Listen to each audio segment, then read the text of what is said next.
नमस्कार दोस्तों, मैं हूं आपका दोस्त शम्मी छाबड़ा और आपका स्वागत है the Shammi Chhabra laughter and talent show के एक नए एपिसोड में। और मैं आपको बता दूं, इस शो को स्पॉन्सर किया है पिकल विकल अचार सीधा दादी की रसोई से, भागीरथ पब्लिक स्कूल संजय नगर गाजियाबाद और मां सरस्वती ट्रांसपोर्ट कंपनी गाजियाबाद। तो चलिए लाफ्टर राइड आज की स्टार्ट करते हैं। तो आजकल एग्जाम्स का माहौल पीछे चल रहा है, अभी तो वेकेशन चल रहे हैं, खैर लोगों की फिर से पढ़ाई भी स्टार्ट हो गई है। लेकिन आज के टाइम में एग्ज़ाम से रिलेटेड जो हमारा आज का टॉपिक है वो है पेपर लीक का। बहुत खबरें आ रही थी हिंदुस्तान के कुछ शहरों से, राज्यों से कि पेपर लीक हो रहे हैं और बच्चों ने जो एग्ज़ाम्स दिए थे वो पेपर लीक की वजह से रद्द कर दिए गए और अभी फिर से एग्ज़ाम दिए जाएंगे। स्ट्रेस लेवल जो बहुत ज़्यादा पहले था, फिर से स्ट्रेस लेवल है, फिर से पढ़ना पड़ेगा। तो अच्छी बात नहीं है तो एक तरह का क्राइम और बच्चों के भविष्य से खिलवाड़ एक तरह से देखा जाए तो। और देखिए, है बहुत सीरियस प्रॉब्लम, ये बहुत ज़्यादा सीरियस समस्या है हिंदुस्तान की। लेकिन ये पहले भी आती थी, अभी तो खैर कुछ समय से ज़्यादा ही हो गई है। तो देखिए, इसमें भी छोटी छोटी बातों में ना ह्यूमर निकलता है। कैसे निकलता है मैं आपको बताता हूँ। देखिए, पेपर लीक अच्छी बात नहीं है, लेकिन जो पढ़ाकू बच्चे हैं वो देखिए पेपर लीक को पॉजिटिव वे में लेते हैं। वो कैसे लेते हैं, वो अब जो पढ़ाकू बच्चे हैं उनको स्ट्रेस लेवल होता है, वो पढ़ते हैं, अगर वो कुछ गलती कराएं और री एग्ज़ाम होना है पेपर लीक की वजह से, तो वो बोलते हैं कि यार ये इस बार दोबारा जब एग्ज़ाम होगा फाड़ डालूंगा। जो बेचारे एवरेज स्टूडेंट हैं, जो साल में जो एवरेज पढ़ बुला के जिनको स्ट्रेस लेवल इनको सबसे ज़्यादा होता है और उनको दोबारा जब एग्ज़ाम देना पड़ता है बोलते हैं यार अभी फिर से पढ़ना पड़ेगा। और जो लेजेंडरी लोग होते हैं जो खाली कॉपी छोड़ के आते हैं, तो वो तो यही बोलते हैं कि भैया पहले भी खाली छोड़ के आए थे, अभी भी खाली छोड़ के आएंगे, आपको सीनियर बनाएंगे, अपने जूनियर्स को सीनियर बनाएंगे, हम तो जूनियर ही बनते हैं। तो स्टूडेंट्स इस तरह के भी होते हैं, आप समझ रहे हैं। और जब ये इस तरह की पेपर लीक की बातें होती हैं तो हमारे जो मंत्री हैं, हमारे जो संतरी हैं, ऑफिसर्स हैं, वो एक प्रेस कॉन्फ्रेंस कर देते हैं और बोल देते हैं कि भैया हम तो इंक्वायरी करेंगे। अब हमें एक चीज़ समझ में नहीं आती कि पुलिस और प्रशासन के बिना मर्जी के जब एक सुई तक चोरी नहीं हो सकती, एक पत्ता नहीं हिल सकता प्रदेश में मंत्री और संतरी और ऑफिसर्स की बिना परमिशन के, तो पेपर लीक कैसे हो जाता है भाई? कमाल की बात है, सोचने वाली बात है। और जो समझने वाले हैं वो समझ जाते हैं कि मेरा कहने का मतलब क्या है। तो पेपर लीक जो है ना एक गंभीर समस्या है।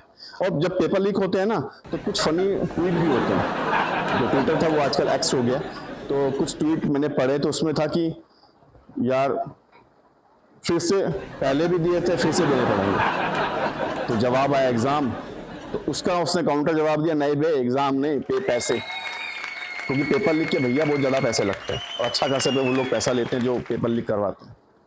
दूसरा ट्वीट था कि भैया Facebook data leak, Instagram leak, election commission का डाटा लीक, RBI का डाटा लीक, फलाना लीक। तो भैया हमें चाय वाला ना चाहिए, हमें प्लम्बर चाहिए। तो एक ये फनी ट्वीट था। एक और ट्वीट था कि एग्ज़ाम जो है, जो पेपर हैं एग्ज़ाम देने के लिए नहीं बनाए जाते हैं, वो बनाए जाते हैं ताकि वो लीक हो सके। तो ऐसे ऐसे फनी ट्वीट भी बहुत मार्केट में चल रहे थे भाई, कमाल की चीज़ थी। लेकिन है बहुत टेंशन का ये, और ये बहुत बड़ी समस्या है हिंदुस्तान की। और मतलब स्टूडेंट्स का भविष्य इस पर दाव पे लगा रहता है। अब जब इस इतने गंभीर चीज़ों के ऊपर हम लोग बात कर रहे हैं और चौधरी की ना बात हो तो भैया कैसे हो सकता है। कौवा बिरयानी जैसा मेरा दोस्त चौधरी याद है ना आप लोगों को। तो भाई एक दिन चौधरी मैंने मिला और बोला यार मैं बहुत खुश हूँ। मैं चौधरी को इतनी पहली बार खुश नहीं मिला। मैं क्या हो गया चौधरी, इतना खुश क्यों हो गया, लुगाई मिल गई के? कहता नहीं भाई, तेरी ताई ताजी गर्लफ्रेंड के फादर ने मुझे अपने घर पे बुलाया है। मैं तो मुझे क्या बड़ी हो, कहता ना भैया इतनी गर्लफ्रेंड, इतनी ताई ताजी गर्लफ्रेंड तेरे भाई की बनी, लेकिन आज तक किसी ने मन ने घर पे ना बुलाया तो बुलाया, फादर से ना मुलाकात करवाई, और फादर से मुलाकात तो करवाई, उसके बाद जो हुआ मुझे बता ना सका। कहता पहली बात तो मेरे को सही बताऊं, मैं इतना ईजी नहीं है भैया लड़कियों के फादरों से मिलना। कहने के लिए वो भी ईजी लगता है, लेकिन वहां जाओ तो भैया फटके हाथ में आ जाती है। और वही जाट मैं बड़ा कॉन्फिडेंट होके गया था, मैं सही बताऊं छाबड़ा, लेकिन मेरी ना फटके हाथ में आ गई। मैं फिर क्या होया, कहता फिर क्या, मेरा स्वागत किया गया अच्छे से, वेरी गुड। फिर कहता फिर के उसका फादर आ गया, मेरी ताजी गर्लफ्रेंड का फादर आ गया। मैं क्या फिर उसने इंटरव्यू लेना स्टार्ट कर दिया। मैं कहता जॉब पे गया थे, कहता मैंने भी लगा था लेकिन इंटरव्यू सिंपल था। मैं क्या पूछा, वही आप कहाँ रहते हो, क्या हॉबीज है, लेकिन लास्ट क्वेश्चन उसका कमाल का था। मैं कहा क्या पूछा उसने, कहते काम क्या करते हो। मैंने कहा जी मैं स्टूडेंट्स का भविष्य बनाता हूँ जी। मैं कमजोर, कमसिन, मिडिल क्लास, अमीर, गरीब सभी प्रकार के धर्मों के स्टूडेंट्स का भविष्य बनाऊं, उनका भविष्य बनाता हूं। तो बाप ने जवाब दिया कि बोला कि भैया टीचर हो, टीचर का काम करते हो, अध्यापक हो। क्या नहीं अंकल, मैं पेपर लीक कराऊं, पेपर लीक कराता हूं मैं। भैया मेरी तो फटकियाँ नहीं आ गई, आंखें खुली रहेगी कि जाट बोल रहा है ये। मैं बोला कि भैया फिर तो फादर ने जो थप्पड़ वप्पड़ मार के बाहर निकाल दिया होगा घर से। क्या ना भाई गले लगाया मैंने। मैं क्या सच बोल रहा है। मैं कहा हाँ, तो गले लगाया मैंने। मैं क्यों लगाया भाई गले, कोई तो बात हुई होगी। कहता भैया उसकी 3 छोरियां, तीनों फेल हो रही थी, मैंने पेपर लीक कराया, उसकी वजह से वो तीनों की छोरियां पास होगी। और तेरी ताजी भाभी जो बनी भाई वो तो 3 साल से फेल हो रही थी, मेरे पेपर लीक की वजह से भैया पास हुई है, और 3rd डिवीजन में पास हुई भाई। मैं कहा यार ठीक है। कहता गले लगा के किसी करके छोड़ा उसने मन में। कहता बेटा आते ही आते रहना, अपने घर समझना। मैं कहा यार है तो गलत बात ना, मतलब इतना मतलब मजाक थोड़ी, आप तू स्टूडेंट्स की लाइफ से खेल रहा है। क्या देख भाई स्टूडेंट्स की लाइफ वैसे नहीं खेल रहा हूँ मैं, तू जो बोल रहा है वो है सेक्शन बहुत कम, मतलब वो तू बात कर रहा है पढ़ाकू स्टूडेंट की, मैं बात कर रहा हूँ मेजोरिटी की। 90% वो स्टूडेंट जो पढ़ते लिखते ही ना, और मेरे जैसे। मैं कैसे एक्सप्लेन कर। कहते देख भाई मैं ऐसे कमजोर स्टूडेंट की बात कर रहा हूँ जिसने पूरा साल लौंडिया के पीछे निकाल दिया, पढ़ा ही ना। कितने एवरेज स्टूडेंट जो पढ़े ही ना, कितने बच्चों को स्ट्रेस लेवल हो जाता है, सुसाइड कर लेते हैं, कितना। मैं उनके लिए, और मेरे बापू ने हमेशा कहा है हमेशा मेजोरिटी के साथ चला कर। तो भैया 80-90% स्टूडेंट इस टाइप का है, उनको स्ट्रेस हो जाता है, पढ़ते नहीं है। तो भैया उनके लिए मैं हूँ भगवान। मैं तुझे लिख के दूँ, अगर मैं आज इलेक्शन में खड़ा हो जाऊँ तो बोल दूँ कि हर सा पेपर लीक करा के तुमने पास कराऊंगा, एक तरफा आदमी का एक तरफा। मैं कहा है तो गलत ना। कहते गलत छोड़, हिंदुस्तान में गलत कुछ ना हो गया। मैं स्टूडेंट्स का स्ट्रेस लेवल कम करूं, तू बुरा ना माने, मैं बताऊं, मैं आज के टाइम में स्टूडेंट के लिए रॉबिन हुड हूं। मेरा नाम ना जाने वो, मन्ने ना जाने, लेकिन मेरा काम जानते हैं। मन्ने भगवान की तरह पूछते हैं वो। मैं तुम्हें लिख के दे रहा हूं भैया। कभी कभी तो मुझे शक होता अपने पे कि कदे मैं भगवान तो ना हूं भाई। हर धर्म, मैं कोई जात का स्टूडेंट ना देखता, कोई धर्म का नहीं देखता, अमीर नहीं देखता, गरीब नहीं देखता, मिडिल क्लास नहीं देखता भाई, सबके लिए अवेलेबल है पेपर लीक। मैं कहा भाई ये इंक्वायरी करी बैठ गई और तो कभी इस दिन पकड़ा गया तो अरे कह रहा कछना हो यार, इंक्वायरी के वैसे नहीं बैठे, सारे इस हमाम में नंगे हैं भाई, सब के सब ऊपर से लेकर नीचे तक। तने लगाना जाऊंगा अकेला तो पीछे वो ना आएगी, पीछे पूरी लाइन आएगी और कोई अंदर ना जाना चाहता। वो इंक्वायरी होती है, 4-5 पंटर वंटर हम पर लोग दे देते हैं, जो अभी इनको ले दो जेल में, 6 महीना रह के आ जाते हैं, अपना काम चालू रहता है। मैं कहता यार है तो गलत ना यार, मतलब ये कोचिंग सेंटर्स, ये बेचारे स्कूल्स कॉलेज, इन पे कितना इफेक्ट पड़ता होगा स्टूडेंट के साथ, इनकी रेपुटेशन, इनको कितना क्या तन्ने मालूम ना। कुछ कोचिंग सेंटर और कुछ स्कूल कॉलेज भी इसी धंधे में है। मैं पागल हो गया क्या, वो क्या क्यों कराएंगे भाई, वो तो उनके तो स्टूडेंट्स हैं, उनको तो स्ट्रेस होगा। कहता ना भैया तन्ने मालूम ना है, मैं इस धंधे का रॉबिन हुड हूं, मुझे धंधे की रग रग मालूम है। मैं फिर बता, कहते कुछ स्कूल और कोचिंग सेंटर और कॉलेज भी यही धंधे में पेपर लीक करवाने में लेवे हैं, इन्वॉल्व हैं। मैं क्यों, खुद रिजल्ट अच्छा होएगा, उनका नाम आएगा, उनकी फीस बढ़ेगी, रेपुटेशन होएगा। मैं कहता यार तू झूठ बोल रहा है, मैं ये यकीन नहीं करता। मैं कहता तू देख एक काम कर, एक फिल्म है सेटर, हिंदी फिल्म है सेटर, पेपर लीक के ऊपर है, पेपर लीक कैसे हो गए। वो शेष तल पड़े हीरो है ना, उसने किया काम उस पर। तो देख कैसे सेटिंग होती है ऊपर से लेकर नीचे तक, कैसे लोग इन्वॉल्व रहते हैं, तंत्री मंत्र संतर सब उसके अंदर इन्वॉल्व होते हैं, संतरी मंत्री सब इन्वॉल्व हुए हैं। और वो तो 10% है भाई, और फिल्म में तो समाज का आईना हुए है। चल ये भी छोड़, तूने गोलमाल फिल्म देखी। मैं हाँ, तो देख अजय देवगन जैसा सुपरस्टार, अर्शवर्सी जैसा स्टार, तुषार जैसा स्टार, और वो चोखा वो शमन जोशी वाला स्टार, पेपर बेच के देखो, फिल्म हिट करा दी उन्होंने। इतने बड़े सुपरस्टारों को जो पेपर लीक करा के तो उनको सुपर हिट करवाना पड़ गया। तो भैया फिर मैं क्या चीज़ हूँ, तो मैंने करा दिया तो क्या हो गया।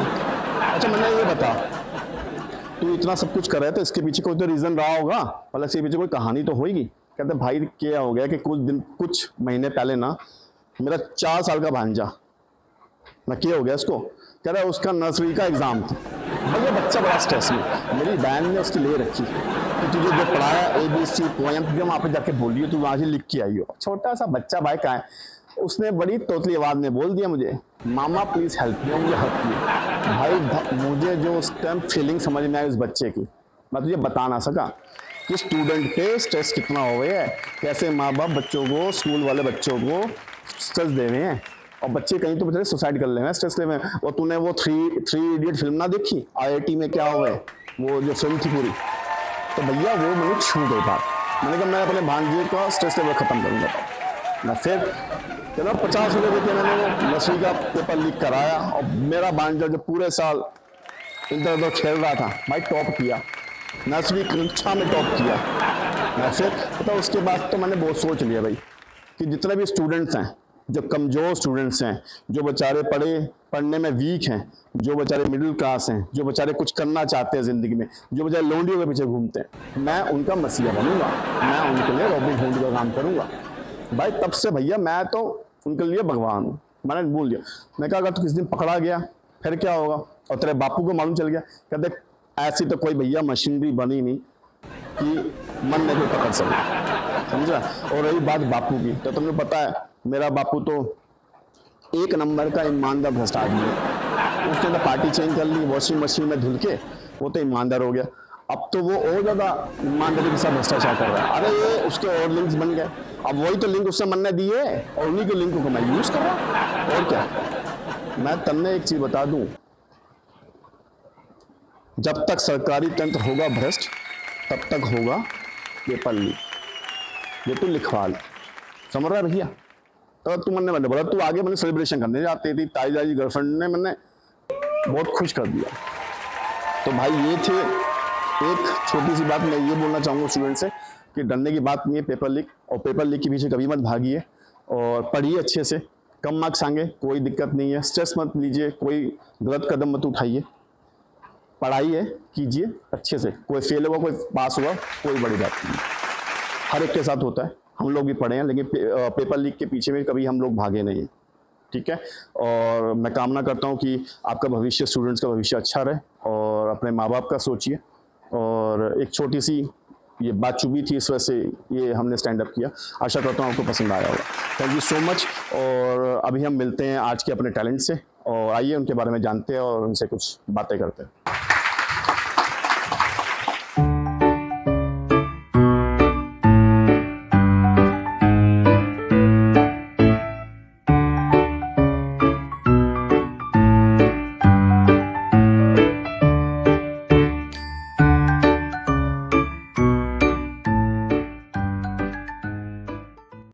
स्वागत है आपका एक नए एपिसोड में, एक नए टैलेंट के साथ में। तो आइए मिलते हैं एक छोटे से स्केच आर्टिस्ट युवराज ठाकुर से। युवराज, स्वागत है आपका इस शो में। कैसा लग रहा है आपको? काफी अच्छा लग रहा है आपसे मिलकर और शो में आकर। Thank you so much. तो हमने आपका देखा कि आप बहुत अच्छी अच्छी स्केचेस बनाते हैं इस उम्र में, तो ये सीखा आपने कहीं से या ऐसे ही आप करना स्टार्ट कर दिया आपने? एक्चुअली जो सोशल मीडिया प्लेटफॉर्म्स है लाइक यूट्यूब, इनसे मैं थोड़े बहुत अच्छा, देखता था। हाँ हाँ, हाँ तो वहां से देख देख के सीखा। हाँ हाँ। लेकिन आप ये बोलोगे कि आपके ब्लड में ये है, ये मतलब आप इनबिल्ट आर्टिस्ट बोल सकते हैं आप, कि आप बचपन से ही आप ऐसी आर्टिस्ट हैं। हाँ, कितने साल के हैं आप? मैं अभी 10 इयर्स का हूँ। मैं इसी महीने 11 को हो जाऊंगा। अच्छा, इसी महीने आप 11 के हो जाएंगे। आप कौन से स्कूल में पढ़ते हैं? मैं DPS राजनगर स्कूल में अच्छा, पढ़ता हूँ। डीपीएस में पढ़ते हैं आप? अच्छा, मैं डीवी में पढ़ता था। चलिए, तो आपको कौन कौन से आर्टिस्ट अच्छे लगते हैं, मतलब जो स्केचिंग में या पेंटिंग में? मेरे को एम एफ हुसैन बहुत अच्छे लगते हैं। अच्छा, एम एफ हुसैन साहब, अरे वाह, हाँ, क्या बात है। और पिकासो। पिकासो, हम्म, क्या बात है, बहुत डीप सोच है आपकी इतनी छोटी उम्र में। नहीं, वैसे मैं आपको एक बात बताऊं, जब मैं छोटा था ना, 7th 8th में, तो मैं भी स्केचिंग किया करता था। अलग अलग टाइप के हम लोग बुक्स बना बना के रखते थे, जितने भी होते थे। खैर, अभी आपकी बात करते हैं। तो आपके पापा क्या क्या करते हैं? मेरे पापा टोरेंट फार्मा जो कंपनी है हाँ जी। उसमें काम करते हैं, अच्छा। बिजनेस। और आपकी मम्मी जी? मेरी जो मम्मी है वो बैंक में कैशियर है। अच्छा, मतलब दोनों वर्किंग है। हाँ तो आपको कैसे टाइम देते हैं, फिर वो देते हैं टाइम पूरा? हाँ, अब वो वर्किंग होने के बाद भी मेरे को अच्छे से टाइम देते हैं। अच्छा, वेरी नाइस। तो मतलब स्केचिंग में आपको ये पूरा सपोर्ट करते हैं वो? हाँ, और स्केचिंग के अलावा क्या करते हैं आप? मैं एक्चुअली डांसिंग करता हूँ। आपको डांसिंग आती है? हाँ, क्या बात है, किस टाइप की डांसिंग करना पसंद करते हैं? मेरे को चलो, बॉलीवुड मतलब फ्रीस्टाइल। कहीं भी कुछ भी कर सकते हो हाँ, आप। हाँ, उसको फ्री स्टाइल ही बोलते हैं। फ्रीस्टाइल। अच्छा, तो डांसिंग स्केचिंग के अलावा कुछ और, मतलब खेलना, कुछ कुछ स्पोर्ट्स में कुछ? Cricket cricket. क्रिकेट पसंद है आपको? हम्म, तो क्रिकेट में कोई ऐसा कोई है जो क्रिकेटर जो आपको पसंद है? हाँ, कौन? महेंद्र सिंह धोनी। अच्छा, cool, captain cool. Captain cool. क्यों पसंद है? क्योंकि वो कैसे भी सिचुएशन आ जाए, कितना भी अच्छा उनके सामने बॉलर रह जाए, वो हमेशा कूल रहते हैं। अच्छा, और एक वो हेलीकॉप्टर शॉट मारते हैं हाँ, उस, हेलीकॉप्टर वो शॉट। तो हम लोग भी फैन है उनके। तो आपका कोई फ्रेंड है? हाँ, क्या बहुत। नाम है, मतलब कितने, मतलब कोई क्लोज फ्रेंड है आपके? हाँ, एक तो बहुत ही ज्यादा क्लोज है, मेरा बेस्ट फ्रेंड कौन, क्या है, नाम है? नीव छाबड़ा। अच्छा, नीव छाबड़ा। वो क्या करते हैं, वो भी आर्टिस्ट है मतलब? हाँ, वो आर्टिस्ट है लेकिन म्यूजिक में, वो म्यूजिक करते हैं। मतलब आप दोनों को ही वो है, आप स्केचिंग करते हैं, वो म्यूजिक करते हैं? हाँ, क्या, इसलिए हम दोनों की बनती है। अच्छा बनती है, तो आप सेम स्कूल में भी पढ़ते होंगे? हाँ, सेम स्कूल। सेम स्कूल में पढ़ते हैं, तो शैतानियां भी होती होंगी। हाँ तो आप नोटी हैं, शक्ल से तो आप क्यूट लग रहे हैं, लेकिन नोटी भी होंगे मेरे ख्याल से। हाँ, बिल्कुल। तो किसको ज्यादा परेशान करते हैं, मम्मी को पापा को? मम्मी को। और डांट भी पड़ती है मम्मी से? हाँ, ऑब्वियसली। अच्छा, बिल्कुल वो सही बात है।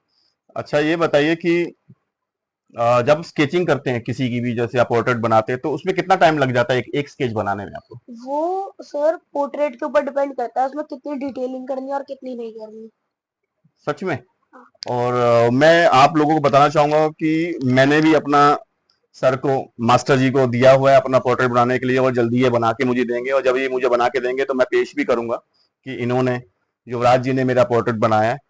तो जल्दी आप मेरा बना देना भाई, दिखाना है ठीक है, ऑडियंस को। ठीक है। तो और क्या, आपको कोई भी हुआ है कि आप कुछ और बनाना जा रहे थे, मान लीजिए मेरा ही पोर्ट्रेट बनाना चाह रहे थे और बन गया किसी और का, ऐसा कभी हुआ है? हाँ, जब मेरे को स्केचिंग भी आती थी, जब मैंने न्यू न्यू स्टार्ट करा था, तब जैसे मैं किसी का बनाने बैठता हूँ वो बन किसी और का जाता था। अच्छा, हाँ, तो तब क्या करते थे? डिप्रेस हो जाते थे, दुखी हो जाते थे? तब मैं उसी को ही कंटिन्यू करता था। अच्छा, फिर वो जो सबसे ज्यादा लगता था मैं लोगों को वही बताता था कि मैंने इसकी ट्राई तो बनाई। अभी अभी आप कर लेते हैं, अभी कोई ऐसी कुछ हाँ दिक्कत नहीं आती है? हाँ, तो आपको कलरिंग करना पसंद है में करना, या सिर्फ आप स्केचिंग करना, मतलब शेडिंग। शेडिंग आपको हाँ, पसंद आती है? चलिए, बहुत खूब। और कुछ बताना चाहेंगे अपने बारे में आप हमें? आप कौन सी क्लास में वैसे? मैं हूँ अभी फिफ्थ में। फिफ्थ में? Six six. अच्छा, सिक्स्थ में आ सिक्स गए में, आप, तो हाँ। अपने आप को एक साल पीछे कर रहे हैं भाई। ऐसा मत करिए, नहीं तो पब्लिक क्या सोचेगी, और आपके स्कूल वाले क्या सोचेंगे। और अच्छा, ये बताइए कि आपने बता दिया एम एफ हुसैन, इंडिया में कोई आपको कोई आर्टिस्ट पसंद है? हाँ, एक तो मेरे को सदाशिव जी और अजय राठौर जी बहुत पसंद है, क्योंकि उनकी पेंटिंग और उनकी आर्ट बहुत ही नेक्स्ट लेवल है, और वो उनका काम मेरे को बहुत अच्छा लगता है। मतलब आप सीखते हैं उनसे, मतलब उनको हाँ, आपको अच्छा लगता है, वेरी नाइस। अच्छा, कोई जोक वोक आता है? जो वो। हाँ क्योंकि आप नोटी हैं तो जोक वोक आता? हाँ, हाँ, सुना दीजिए हमारे ऑडियंस को कुछ। एक आदमी था, बिल्कुल था। वो रोड पे सीधा चल रहा था। क्यों चल रहा था सीधा? वो सीधा चल ही रहा था। अच्छा, चल रहा था अपने आप ही? हाँ, अच्छा चल रहा अच्छा था। अच्छा। फिर वो सीधा ही चल रहा था। फिर क्या हुआ? फिर वो मुड़ गया। क्यों मुड़ गया? मुझे क्या पता, वो तो उस आदमी से पूछो, वो मुड़ गया। देखा, सेंस ह्यूमर देखो भाई साहब का, कि मेरा ही पपलू बना रहे हैं। देखिए, नाइस जोक, वैसे अच्छा जोक था ये। और ये कॉमेडी शो भी है साथ साथ में, तो आपका ये टैलेंट है। हमने सुना आपने मॉडलिंग और आप डांस वांस सब कर लेते हैं आपने वैसे? हाँ, मॉडलिंग में मेरा फर्स्ट प्राइज है, अच्छा, मॉडलिंग में फर्स्ट प्राइज है? और डांस में भी। तो फिर आपसे तो एक्टिंग वगैरह हम लोग करवा सकते हैं, इसका मतलब फ्यूचर आपका ब्राइट है। आप आर्टिस्ट भी हैं, पेंटर भी हैं, डांसर भी हैं, आप अभी अब बता रहे हैं आप मॉडलिंग भी कर लेते हैं। हम्म, तो फिर बड़े होके क्या बनना चाहते हैं? बड़े होके मैं एक्चुअली बनना क्रिकेटर चाहता हूँ और आर्टिस्ट में दोनों बनना चाहता हूँ, लेकिन जो भी मेरे को सबसे ज्यादा चीज अच्छी लगती है वैसे तो आर्ट, तो मैं आर्टिस्ट बनूंगा, लेकिन अगर जो मेरे पेरेंट्स हैं वो मेरे को जिस चीज में ज्यादा सपोर्ट करते हैं मैं वो चुन लूंगा। मेरे पास दो ऑप्शन है। अच्छा, मतलब प्रेफरेंस आप आर्टिस्ट को दे रहे हैं, हाँ साथ में क्रिकेटिंग साथ में हाँ चलती रहेगी, हाँ। Is not issue. चलिए, ये भाई साहब दोनों बनना चाहते हैं, टू इन वन है। वैसे तो मल्टीटास्क है और साथ में शैतान भी हैं, और इनके फेस पे मत जाइएगा। जितना भोला फेस है उसके पीछे एक शैतानी चेहरा है। तो हमारे आपके अभी जब ये वीडियो बनेगा आपका और ये जब पब्लिक देखेगी तो आप उनको कुछ पब्लिक को कुछ बोलना चाहेंगे? जी बिल्कुल। बोलिए। मैं अपनी एज के बच्चों से ये बोलना चाहूँगा कि आप अपने पैशन को फॉलो करो। जैसे मेरा पैशन आर्ट है, आपका भी पैशन कुछ ना कुछ होगा। आप स्टडी भी करो, पढ़ाई भी करो और स्पोर्ट्स भी खेलो और अगर टाइम मिले तो थोड़ी-थोड़ी सी शैतानियाँ भी कर लो। जो हमारी ऑडियंस है, जो हमारा शो देखती है इधर, तो आप उनके बारे में कुछ बोलना चाहेंगे? जी हाँ, मैं इस शो के ऑडियंस से ये बोलूँगा कि आप इस शो को ज़्यादा से ज़्यादा देखो और अब शो में तो मैं आ गया हूँ। अब इस शो को आपको ज़्यादा से ज़्यादा देखना है और इस शो को प्यार देते रहिए और हाँ, अब मैं हूँ तो और ज़्यादा प्यार दीजिए। ये बात है भाई, बच्चे में परमात्मा होता है और ये बात माननी है, नहीं तो युवराज जी गलत स्केच बना के आप गड़बड़ कर देंगे। तो थैंक यू सो मच युवराज, आप यहाँ पे आए और आपने अपना वक्त दिया और आपने कितने ही बच्चों को इंस्पायर किया होगा। और जल्दी परमात्मा करे आप बड़े बड़े आर्टिस्ट बने और बड़ा बड़ा नाम करें। थैंक यू सो मच इस शो में आने के लिए। तो मिलते हैं एक नए एपिसोड में एक नए टैलेंट के साथ में। तब तक देखते रहिए the Shammi Chhabra laughter and talent show. तब तक लिए चाओ, सायोनारा। तो ये थे हमारे आज के टैलेंट जिनके बारे में आपने जाना और पहचाना। तो अभी हम चलते हैं नेक्स्ट सेगमेंट, मतलब कि हमारे हेल्थ टिप के ऊपर। और मेन हेल्थ टिप पे जाने से पहले मैं आपको ये बता दूं कि आपको मैं जो 4 काम करने के लिए बोलता हूं कि आप वो जो कलवंजी और मेथी दाना वाला जो पानी है वो पीते रहिए। आप 2 लीटर से लेकर 4 लीटर आपको डेली पानी पीना है। 30 मिनट से लेकर 1 घंटे की वॉक आपको करनी है। और आपको जो पानी है खाना खाने से 1 घंटा पहले और 1 घंटा बाद पीना है आपको। तो ये आपको चीज़ें करनी है। तो आज जो हमारा मेन है हेयर के ऊपर, हेयर लॉस होता है, हेयर ग्रे हो जाता है और बहुत प्रॉब्लम्स होती हैं, सिकरी हो जाती है। तो उसके लिए जो एक है, एक तो सिंपल सा रेमेडी जो हमारे पुराने दादा परदादा बोलते थे कि दूध से, कच्चे दूध से नहाइए। मतलब थोड़ा सा दूध, कच्चा दूध आप एक बकेट में डाल लीजिए और उससे नहाइए। उससे स्किन और हेयर दोनों में फ़र्क पड़ता है। और अभी जो आपको मैं ऑयल बता रहा हूँ उसको आप लगाइए तो आपकी हेयर की मेजर प्रॉब्लम्स जो है वो ठीक हो जाएगी। उसमें क्या करना है, आपको 1 कप सरसों का तेल लेना है, आधा कप आपको नारियल का तेल लेना है, आधा कप आपको जैतून का तेल लेना है और आपको 2 चम्मच आपको लेमन का जूस लेना है, नींबू का रस लेना है, 2 चम्मच आपको प्याज का रस लेना है और 2 चम्मच आपको मेथी लेने हैं और आपको 4-5 लौंग लेनी है और हीना मेहंदी जो आती है वो 2 चम्मच लेनी है। आप इन सबको मिक्स कर लीजिए और गर्म तवे पे रख लीजिए। जब 5-10 मिनट इसको धीमी आंच पे पकाइए। जब ये आपका जो ऑलमोस्ट 1 कप होगा, ये आपका जब आधा पौना कप रह जाएगा तो इसको छान लीजिए। छानने के बाद सुबह शाम इसकी सर की मसाज कीजिए। हेयर्स की मेजर प्रॉब्लम्स आपकी ठीक हो जाएंगी इससे। तो आशा करता हूँ कि आपको ये टिप अच्छी लगी होगी। आप करके देखिए और फिर हमें बताइए। और मैं आपको बता दूं कि इस शो को स्पॉन्सर किया है पिकल विकल अचार, सीधा दादी की रसोई से, भागीरथ पब्लिक स्कूल, संजय नगर गाजियाबाद और माँ सरस्वती ट्रांसपोर्ट कंपनी गाजियाबाद में। तो मिलते हैं जल्दी एक नए एपिसोड में, एक नए लाफ्टर राइड, एक नए टैलेंट और एक नई हेल्थ टिप के साथ। तब तक देखते रहिए the Shammi Chhabra laughter and talent show. तब तक के लिए मज़े कीजिए, ऐश कीजिए, पेपर लीक मत करवाइए, ना कीजिए, ना उसको बढ़ावा दीजिए और अपने आसपास सफाई रखिए, अपने माँ बाप का प्यार कीजिए और अपने देश का नाम रोशन कीजिए। जय श्री राम, जय take care, bye bye, sayonara.